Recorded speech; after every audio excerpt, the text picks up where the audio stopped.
I am back, and this will be a very quick video.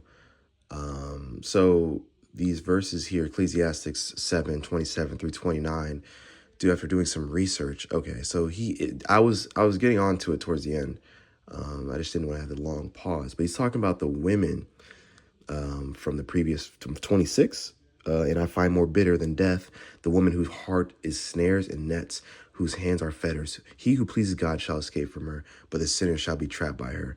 So with that, it's saying, it goes back into 27, where he's saying, here's what I found. Says the preacher, adding one thing to the other to find out my reason, which my soul still seeks, but I cannot find.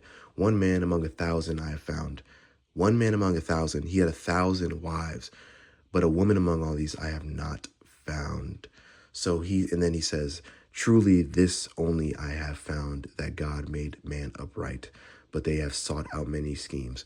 So he's talking about the 1,000 women in his harem, or his 1,000 wives, that they were, most of them were probably Baal worshipers, Ashur worshipers, Molech worshipers.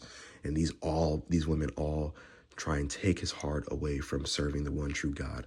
So that is the interpretation of the last three verses. I just didn't want to have a long pause in the video, but nonetheless, I hope that explains it. That is the end of Ecclesiastes 7 right there. So that's the interpretation right there, that he can't find one woman out of his 1,000, but of course he finds one man, that's him, who's righteous because God came to him. One woman, he can't find one woman that seeks after God herself, who isn't a snare to his own heart and his own demise. And that's more prophecy towards Solomon's own demise. Nonetheless, though, that is it for me. Be blessed in the name of our Lord.